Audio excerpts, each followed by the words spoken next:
Welcome to the podcast Happy in Berlin, English Writers in the City.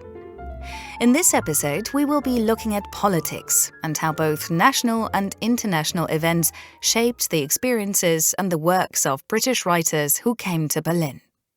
Their responses range from hatred at being dragged to Berlin as diplomatic wives to enthusiastic adulation of fascist leaders such as Joseph Goebbels and Adolf Hitler himself. The British Embassy and the predecessor of today's Humboldt-Universität, Friedrich Wilhelms Universität, will be key places on which we focus today. We will also talk to two experts, Dr. Annabel Williams, a literary scholar from Edinburgh University, and Professor Valentine Cunningham from the University of Oxford. They will tell us more about the politics of British writers in Berlin in the 1920s and 1930s. I'm now standing in the middle of Wilhelmstraße, just off one of the most famous boulevards in Berlin, Unter den Linden. The Brandenburg Gate, Pariser Platz and the Adlon Hotel are around the corner, but what I'm looking at right now is perhaps a less obvious tourist attraction despite its centrality. Wilhelmstraße 70 is the address of the British Embassy in Berlin. With its classical facade cut open right in the middle by architectural elements of different size and colour, the embassy is an example of Berlin's contemporary architecture. The embassy opened at this new site only in 2000, but in many ways it was a homecoming. In fact, the old building of the British Embassy stood at the exact same spot for many decades. It was a very different kind of building then. The embassy was housed in a large mansion called Palais Strasbourg. Its facade was decorated with a portico, a large relief and sandstone columns. In other words, it was a palais indeed. It was built for a German railway magnate in the 19th century and was acquired to house the British Embassy in the 1870s. Ever since that time, until its destruction in the Second World War, the Palais was witness to many dramatic changes in Anglo-German relations. The 1920s and 30s were no exception. Following the First World War and the Paris Peace Conference, the politics of Britons and Berlin were indeed a complex matter. In this episode of the podcast, we will discover how British writers, diplomats and their family members, as well as British Nazi sympathisers, navigated this challenging time. One fascinating eyewitness account was written by the English wife of the German Count Blücher, Evelyn Countess Blücher. In a moment, Dr. Annabel Williams will explain to us why she came to Berlin. First, though, a short passage from Blücher's memoirs, An English Wife in Berlin, which she wrote during the First World War and the subsequent revolution. There we sat, crouched together in the darkness, for we dared not turn on a light, listening to the fierce fighting going on all around us, from the Brandenburger Tor away over to the Reichstag. At the end of an hour, the firing died away, and Frau von Derenthal suggested we should have a cup of coffee, and two maids set to work and made us some. Dr. Annabel Williams from Edinburgh University will now explain to us why Princess Blücher came to be in Berlin during the First World War. Princess Evelyn Blücher was an English aristocrat who was forced to leave London for Britain after the outbreak of war in August 1914. The reason for her exile was that her husband, the fourth Prince Blücher, was German. The princess left an extraordinary record of life in Berlin during the First World War in her memoir, An English Wife in Berlin, which was published in 1920. What makes the princess's memoir so significant as a historical source is the writer's clear suspension between two worlds. Her loyalties are divided between her husband and her native Britain, where her four brothers had joined the army. The Blüchers were civilians. The prince volunteered for welfare work with the Catholic Knights of Malta, while the princess spent time caring and advocating for British prisoners of war. The Blüchers started the war in great comfort. They lived first in the luxurious Hotel Esplanade and later moved to their palatial apartment on Pariser Platz. The princess mingled with diplomats, officers, and other cosmopolitan nobility. In her words, they were an international collection of birds of passage. From her apartment, the princess observed and documented the stirring of discontent among impoverished civilians, with revolutionary socialism and communism threatening to topple the Prussian aristocracy. In 1918, Princess Blücher witnessed the November Revolution as workers flooded the streets around her apartment, waving red flags and calling for a republic. One of the princess's most intriguing visitors was another revolutionary, the Blücher's old friend, the Irish nationalist Roger Casement. He came to Berlin on several occasions to further his cause against English imperialism in Ireland. Casement's treasonous intentions put the princess in a difficult position. By 1916, the German police incorrectly suspected him of spying for the British, and the princess refused to see him. They did exchange letters, though, and Casement gave her advice on writing her diary. He stressed the need for truth and sincerity in writing about daily life. The princess had lamented to Casement that she wasn't a more gifted stylist, and her social status also brought limitations to her perspective. But her eagerness to rebuild Anglo-German relations gives her memoirs a kind of sincerity that was in short supply in a time when political crisis meant espionage, propaganda, and censorship. The British embassy had stood empty during the First World War. Shortly afterwards, it was reopened, and another female eyewitness has left us her account of post-war political Berlin.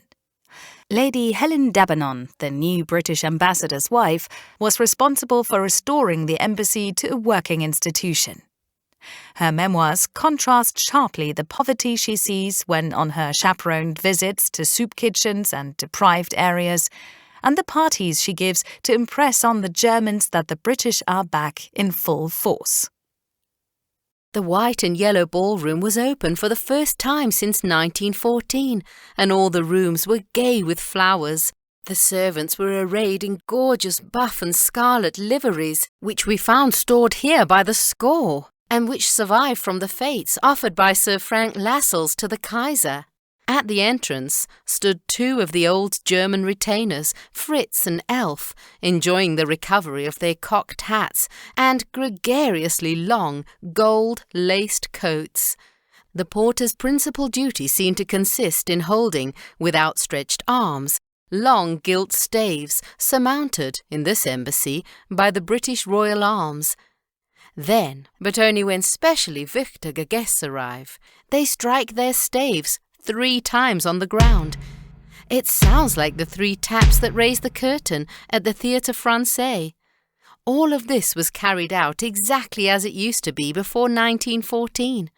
I wished the embassy to appear no less luxurious and dignified than it had been in the years before the war, because the first time people visit a place, they notice what it looks like.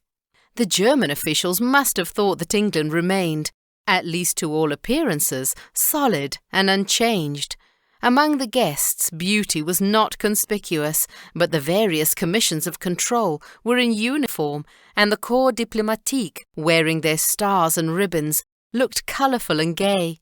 In the dining room, the Empire gold plate was piled high above the sideboards. It was rather surprising that it should have lain safe and uninjured in the basement of the embassy all through the war. I did not exchange 10 interesting words with anyone, excepting perhaps with a Bolshevist from the Ukraine. His political creed did not seem to preclude enjoyment of an ancien régime type of party. It is not by accident that Lady Dabenon should mention Bolshevists. Berlin was not only home to establishment figures such as the Dabenons, but also attracted political radicals from both sides of the political spectrum. Anti-imperialists from Ireland, such as Sir Roger Casement, later hanged for treason, who was mentioned earlier in the episode, or the Indian radical and anti-British activist Virendranath Chattopadhyaya, who also found fellow travellers among German communists in Berlin.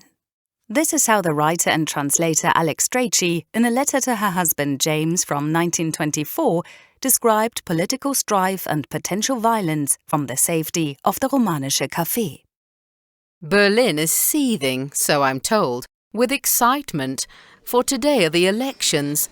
Out of the window of the cafe, I see processions of lorries, mostly, I fear, Schwarz-Weiß-Rot, covered with flags and filled with yelling ephebes, all hideous, teeming round and round the Gedächtniskirche.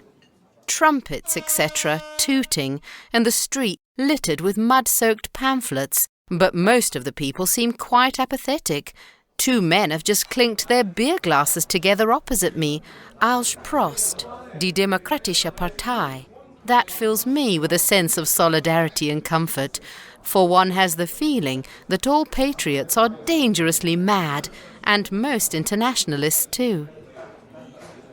We return to Dr. Annabel Williams now, who talks about the political awakening of some of the British writers who came to Berlin and what consequences this had for them. Some British writers came to Berlin politically naive or apathetic, but left with a new sense of social and political commitment because of what they'd seen. The British poet W.H. Auden left Berlin newly politicised, which influenced his writing for the next decade.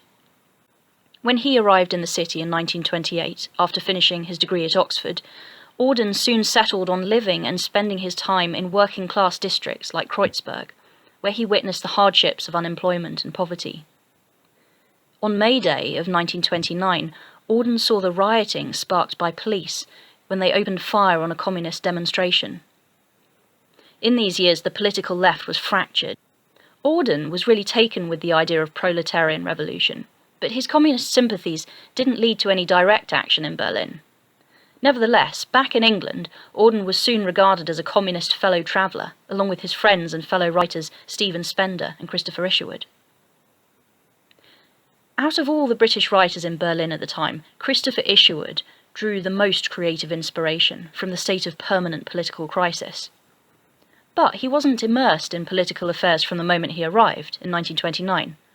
The first of Isherwood's Berlin novels, Mr. Norris Changes Trains, was published in 1935. That's 2 years after he had left Germany. Isherwood later admitted that this, and his next novel, Goodbye to Berlin, were written with much political hindsight. It was only as he was leaving Berlin that he really saw which way the political wind was blowing. Isherwood actually came close to joining a communist propaganda organisation, the Workers' International Relief, which was set up by Willy Münzenberg, who was then a leading figure in the Communist Party of Germany. Arguably, Isherwood's novel Mr. Norris Changes Trains has an element of pro-communist propaganda to it, because of its flattering fictionalised portrait of Willy Münzenberg. Apparently, the British Secret Service considered Isherwood to be more involved in subversive political action than he truly was. Isherwood had developed a friendship with Gerald Hamilton, a disreputable character who was an informer and go-between for Münzenberg, among others, and who inspired Isherwood's creation of Mr. Norris. Isherwood's connection to this shady figure led MI5 to monitor their correspondence. That was Dr. Annabel Williams from the University of Edinburgh. Anti-imperialists and left-wing radicals and communists were not the only ones who travelled to Berlin. Writers attracted by the rise of fascism also immersed themselves in Berlin's political scenes. In 1931, the artist and writer Wyndham Lewis famously published a book entitled Hitler, an account of his fascination with National Socialism. Lewis claimed that the Nazis are at a disadvantage compared to the communists. So Berlin is Chicago, only more so. The Marxist gangs take their orders from Moscow instead of from Capone. Hitler's is a rival racket, but it is opposite brands of revolution that these guys and mugs traffic in. And as far as the National Socialists are concerned, the pockets of these participants are not lined by any means, or their nests feathered as a consequence of their dangerous tasks. It is a very disinterested activity. Also, whereas the communist is invariably armed, the Nazi has only his fists or sticks to defend himself with, owing to the discrimination of the Republican police authorities. From the start, the Nazis have been incessantly denounced, harassed, and disarmed. We asked Professor Valentine Cunningham, an expert on 1930s British writers from the University of Oxford, why Wyndham Lewis came to write about Berlin in the first place, and how his views about Hitler and fascism evolved. Extraordinary thing about Wyndham Lewis is that he came to Berlin and, in a way, fell in love with Hitler. And he produced, beginning with his book Hitler, 1931, he began almost a kind of decade of writing in a pro-Germanic and a pro-Hitler way about culture. Almost a whole decade. Many books. He wrote many books in that period before 1939, when he turned his back on this kind of approval of Hitler in a couple of books in 1931, one with provocative titles. One, "The Jews, Are They Human?" And then "The Hitler Cult." He turned his back on virtually everything he'd promoted earlier, not just in the Hitler book, but in a whole sequence of other writings about culture and writers and writing in the period. He, to begin with, he is an absolute enthusiast for Hitler in sort of clear ways. In the first place, he presents Hitler as the brave opponent of communism and of capitalism, and in common, of course, with most writers in the period who are opposed to capitalism. They associate capitalism with Jews, and so being opposed to capitalism or critical of capitalism involves being critical of Jews, destructive financiers. Wyndham Lewis calls them in the Hitler book. And Hitler is presented as this brave and necessary opponent of communism on the one hand and capitalism on the other, which, as I say, is an opposition to Jews. He is heralded in the Hitler book as the spokesperson of ordinary people, ordinary Germans, little people. He keeps calling them little people. He is the spokesman of a kind of good nationalism, nationalism that's good, which of course is white man stuff. And Hitler is speaking up, according to Lewis, against the perversities and the sinfulness and the wickedness and the awfulness of modernity, which is associated, of course, with cultural bigwigs. In a way, it focuses on what he calls the megapolitan, the ways and the attitudes and the culture of the big city, which of course means massively Berlin. Berlin presented in being saved by Hitler from all the kind of excesses that set in after the First World War. Berlin, a place of bad sexuality, of immorality, a place of bad culture, bad music. Bad music is very hostile to jazz, which is flourishing in Berlin. And Hitler is setting his face against kind of low culture, low music, low humanity, and so on, which of course, not incidentally, is all taking place in low dives and low clubs and cellars in Berlin. And Hitler stands, very interestingly for Lewis, and looking back on it, of course, one thinks intensely, surprisingly, for what he thinks of as noble asceticism. This desire is almost a form of good Puritanism, as far as Lewis sees it.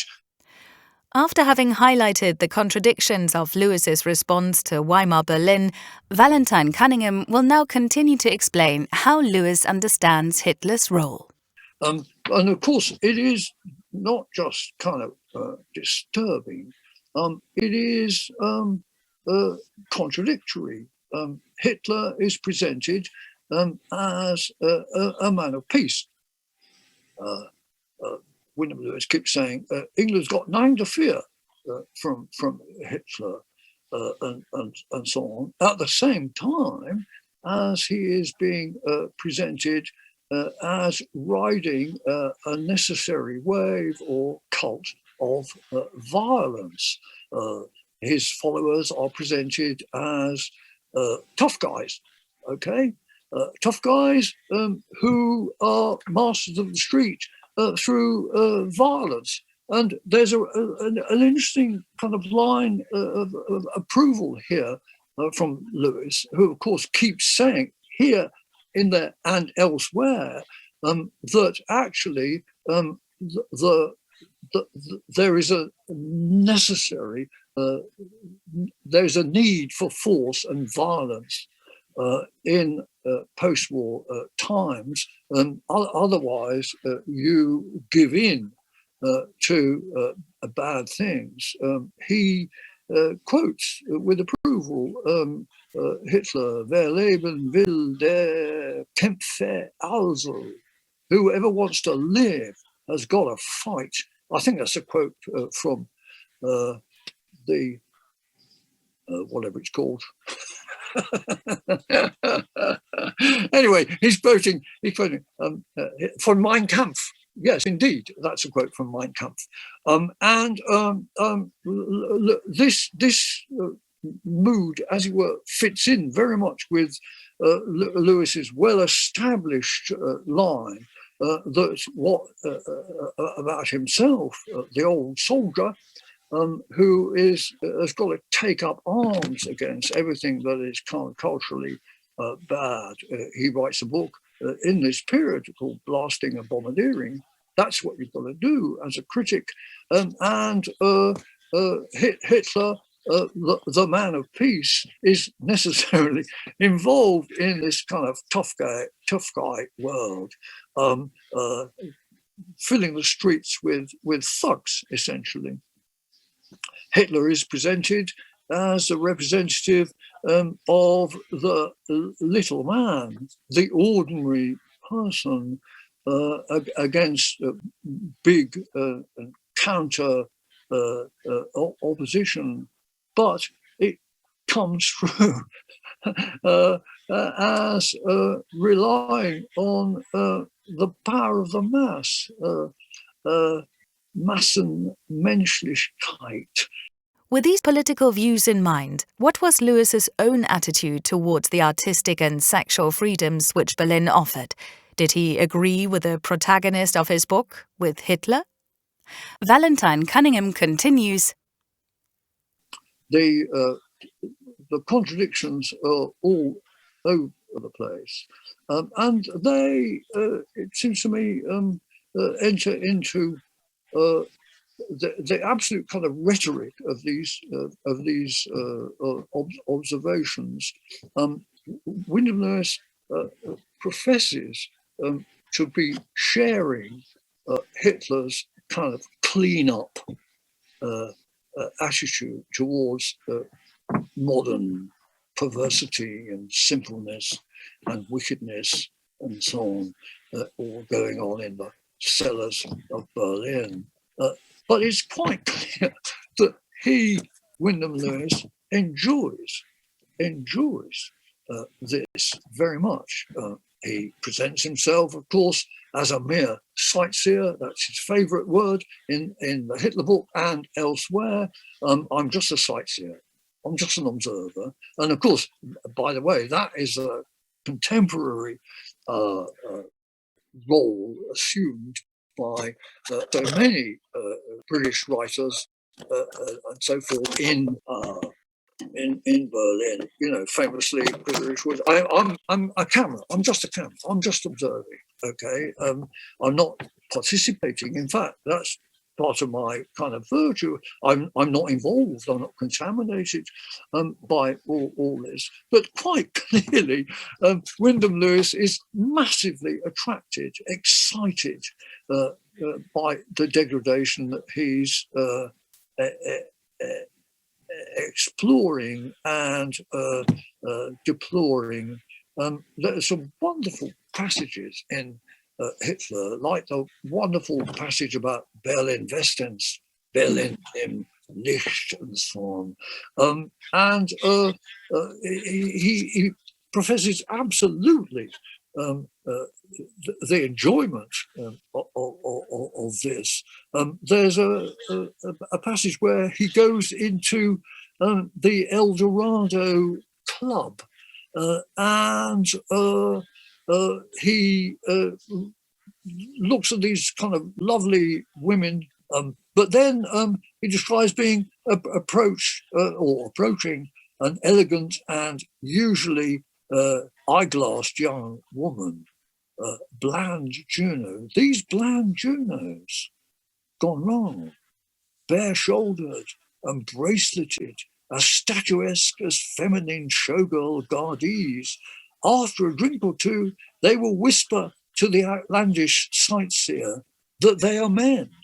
Oh dear. So after all, the sightseeing eyes are going to be satisfied. And he talks about how these lovely women who turn out to be men have, you can see their nipples through their clothes, and the the skeptical tourist, the Wyndham Lewis character posing as such, how does he find this out? That in fact these are blokes. He says you're invited to touch beneath the chin. And you discover a bed of harsh, unshaved bristles as stiff as those of a toothbrush. And now you think, now, okay, Wyndham Lewis, you're in this place, you deploy, but why are you touching? Why are you touching up these lovely women, which you discover are chaps after all? He's giving away the game, really, that he's actually very, very excited by what he deplored. No city has anything in it as regards the stark suggestions of being the Hauptstadt of Vice, the Excelsior Eldorado of a sexish, bottom-waggling, most arch old Nick sunk in a costly and succulent rut. And that is what Berlin wanted. If by Berlin is meant that guilt-urged, lime-lit fraction that enjoys Berlin im Licht, Paris has nothing to show at all like Berlin. Valentine Cunningham also explains how the contradictions and attractions of Weimar Berlin, against which Wyndham Lewis professes to be, were important in the works of left-wing writers such as W.H. Auden and Christopher Isherwood. He comments on the striking fact that, aesthetically, it is not so easy to separate left-wing and right-wing texts, as both play with the concept of strength and force. And interestingly, on that, there is, as I say, there is this kind of unity of interest among those leftist writers with the right-wingers, precisely like Lewis and Henry Williams in, a link that on the left they are also, of course, schooled imaginatively with the in the direction of admiring force and strength and so on. It's very interesting that in early Auden and so on, there is this cult of the airman, the uplifted flyer, the helmeted airman, the cult of the truly strong man, and so on, which are thought of as kind of left-wing interests, but they are indistinguishable from the right-wing fascistic variations. It's not accidental that there is this obsession with not just with kind of bigness and so on the Hitler side, but there is a connection with uplift of other sorts.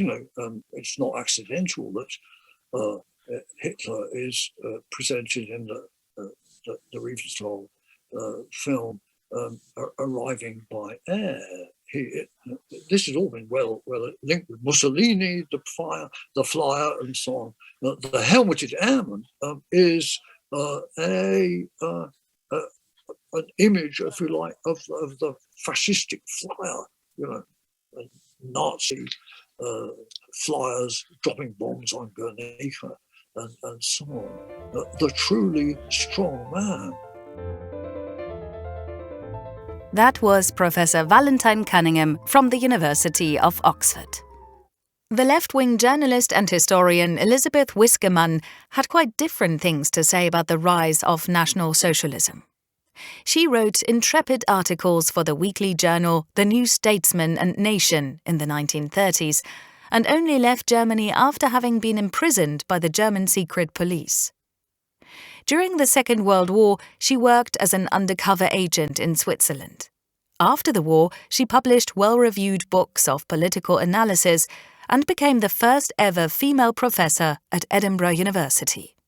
In her article A Land Fit for Heroes from 1935, she looks beyond the surface of German society. The general line in England today is, it seems, to feel that Germany is settling down quite nicely, a few little un-Englishnesses, but then foreigners will be foreign. One's first superficial impression of Berlin, round about the glorious anniversary of June 30th, 1934, seems to tell the same tale. There are so few brown shirts and so many Jews that one might almost be back in Weimar, Germany. Nothing could be more disastrously deceptive than this impression. Although most women writers were critical of the rise of fascism, there is one notable and very famous exception. Diana Moseley, one of the 6 aristocratic and prolific Mitford sisters. 3 of the sisters became writers. 2 of the sisters were friends with Hitler, Unity and Diana. When Diana had fallen in love with the leader of the British fascists, Oswald Mosley, she frequently travelled to Berlin with him and was even married there in Hitler's presence. Here she explains how she spent the summer of 1936 when Berlin was home to the Olympic Games. I left for Berlin where Unity and I went to the Olympic Games. Hitler gave us tickets and we stayed with the Goebbels at the lakeside villa at Schwanenwerder. I became very fond of Magda Goebbels and her children. Dr. Goebbels was intelligent, witty and sarcastic. He had an exceptionally beautiful speaking voice. Magda called him Engel. We taught them to play analogies. Dr. Goebbels was being questioned. "What colour does he remind you of?" "Fiery red," said Goebbels. He had chosen the Führer for his subject. We will end our episode with another controversial figure, the Irish writer Francis Stewart. He had been born in Australia, brought up in Ireland, had been to school at Rugby in England, and was later made a C of the Irish Éisteanna, the highest accolade the Irish can give to their artists and writers. This led to an ongoing public controversy about the relationship between art and writing on the one hand, and the writer's life and his politics on the other. During 1939, Stuart had gone on a reading tour to Germany and then applied to the post as lecturer in English at Friedrich Wilhelms Universität in Berlin, which was renamed Humboldt-Universität in 1949. He had been groomed for this position by the Germans. Stuart's activities as an IRA gun runner were not very successful, and in terms of his personal life, Stuart was glad to leave his wife and 2 children behind for a lucrative job in Berlin.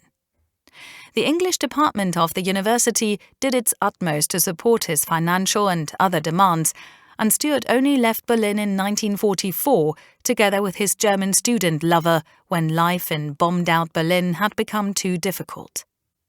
Francis Stuart also wrote propaganda radio talks, some for the famous Lord Haw-Haw, who was hanged for high treason after the Second World War for having produced pro-Nazi English-language radio broadcasts from Germany. Francis Stuart, by contrast, came away largely unscathed, and after a period in England, returned to Ireland in 1958 after the death of his first wife. Stuart's novel Blacklist Section H from 1971 is an account of his time in Berlin. It tries to defend the position of the writer as an outsider seeking passionate experience in order to make great art.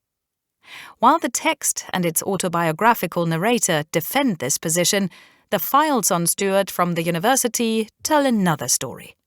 In them, he signed a form saying he was a member of the National Socialist Welfare Organization and other National Socialist bodies. There were other British writers whose position was not at all ambivalent. The last word of this episode shall therefore be given to the journalist Rothai Reynolds, who published his account of his time in Germany entitled When Freedom Shrieked in 1939. It is pleasant to be in England again. Here men do not turn their heads to see whether anybody is within earshot before daring to criticise a decision made by the government. No nervous visitor throws his coat over the telephone on my desk before beginning to talk. Fear of the denunciator does not poison life. No victim of persecution comes to me to unfold a tale of undeserved misery and to implore my help to get to some friendlier land. I am not filled with anxiety by news of the arrest of a colleague or a friend. Here only criminals dread the sound of a bell in the night and the appearance of men to take them to prison. I do not hear of men placed before the excruciating alternative of losing their means of livelihood or divorcing their wives, of men facing starvation because the law forbids them to work, of desperate women at their wits' end to rescue men from the horrors of the concentration camps. But the things seen and heard in the years in Germany cannot be banished from the mind. There are things that stick faster in the memory even than tales of cruelty. The young man, a healthy, ordinary fellow, who looked at me with envy and exclaimed, "Oh, if only I was not a German."